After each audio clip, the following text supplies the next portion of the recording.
CAA लागू हो गया। अब CAA क्या है भाई?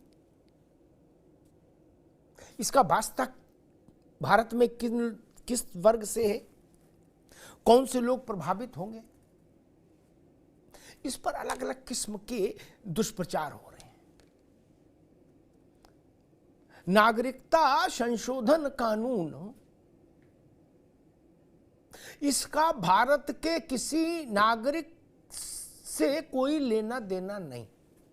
जो भारत का वर्तमान में नागरिक है उससे इस कानून का कोई वास्ता नहीं। वो अगड़ा हो, पिछड़ा हो, दलित हो, वंचित हो, अल्पसंख्यक हो, बहुसंख्यक हो, किसी से कोई वास्ता नहीं। इस कानून का ताल्लुक किससे है? पाकिस्तान, बांग्लादेश और अफगानिस्तान, इन देशों से आने वाले अल्पसंख्यक भारत में, उनको नागरिकता देने से इस कानून का लेना देना है। अल्पसंख्यकों में कौन है?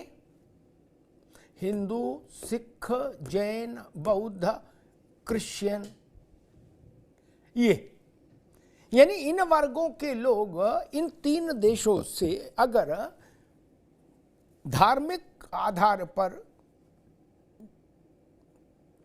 प्रताड़ना के चलते भारत आते हैं तो वो भारत में नागरिकता के लिए आवेदन कर सकते हैं इस कानून के तहत, और इस कानून के तहत भारत का गृह मंत्रालय उनको भारतीय नागरिक होने का प्रमाण पत्र जारी कर सकता है।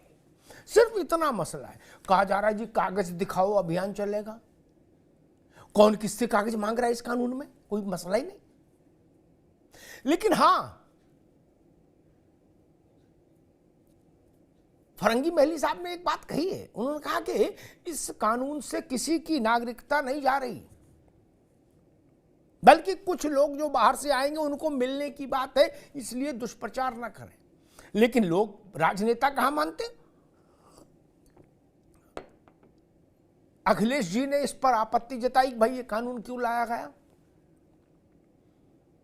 उनकी आपत्ति है कि भारत के लोग जब रोजगार के लिए बाहर जा रहे हैं तो आप बाहर से लोग क्यों ला रहे हैं। अरे भाई, भारत इनविटेशन जारी नहीं कर रहा है, लेकिन भारतीय मूल के लोग, जो किसी समय भारत मां की ही संतान थे, जिनके पूर्वज, वो इन 3 देशों से धार्मिक आधार पर प्रताड़ना के चलते अगर भारत आते हैं तो भारत अपने इन बच्चों को नागरिकता क्यों नहीं दे। इस अरविंद केजरीवाल जी ने कहा कि भारत दुनिया भर के देशों से गरीबों को ला रहा है, लाने की कोशिश कर रही है बीजेपी इस कानून के चलते, ताकि उसका वोट बैंक बढ़ जाए। बताइए, अच्छा कितने लोग हैं कुल? 100 करोड़ का भारत का मतदाता मंडल है। मतदाता मंडल 100 करोड़, लगभग 100 करोड़। और जितने लोग इन 3 देशों से आए, पाकिस्तान, अफगानिस्तान, बांग्लादेश, अल्पसंख्यक समाज के, उन सबकी संख्या जोड़ लीजिए जो 30 से 31 दिसंबर 2014 तक आ गए, कितनी होगी? 100 करोड़ के मतदाता मंडल में 1 करोड़, 1.5 करोड़, 2 करोड़ सबको नागरिकता मिल जाए तो। लेकिन केजरीवाल जी ने झंडा बुलंद कर दिया, बोले भाजपा दुनिया भर के गरीबों को अपने यहां लाना चाहती है ताकि यहां और गरीबी फैले। कैसे कैसे लोग और कैसा कैसा दुष्प्रचार। उत्तर प्रदेश के एक नेता हैं, वो अपनी उलट वासियों के चलते बड़े विवादों में रहते हैं, स्वामी प्रसाद मौर्य। वो कई बार उत्तर प्रदेश के मंत्री रहे। अब उनका सामान्य ज्ञान देखिए। वो कह रहे हैं कि ये कानून आदिवासी, वनवासी, गिरिवासी, दलित, वंचित, शोषित, पिछड़ों के हक छीनने वाला कानून है। बताइए, सिवाय हंसने के आप क्या कर सकते हैं नेताओं की ऐसी बुद्धि पर। सीए का क्या लेना देना आगड़े से, पिछड़ से? कोई नहीं ना। दलित से, वंचित से कोई लेने देना नहीं। भारत के किसी नागरिक की नागरिकता का इस कानून से कोई लेने देना नहीं। वो ये ऐसी आलोचना वो लोग कर रहे हैं जो कई बार मंत्री रहे, विधायक रहे। तो आप समझ लीजिए उनका बौद्धिक स्तर कितना प्रकर्षित है। लेकिन ये बात तय है कि सीए एक मुद्दा बन गया।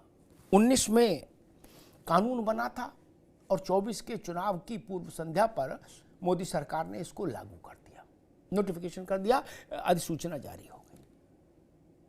भाजपा ने अपने घोषणा पत्र का एक और वचन पूरा कर दिया, एक और संकल्प सिद्ध हो गया, 370 से लेके राम मंदिर से लेके और सीए तक। तो स्वाभाविक है भारतीय जनता पार्टी 24 के चुनाव में इन तीनों संकल्पों की सिद्धि को मुद्दा बनाएगी। उसमें 370 भी होगा, उसमें अयोध्या भी होगा और उसमें सीएए भी होगा।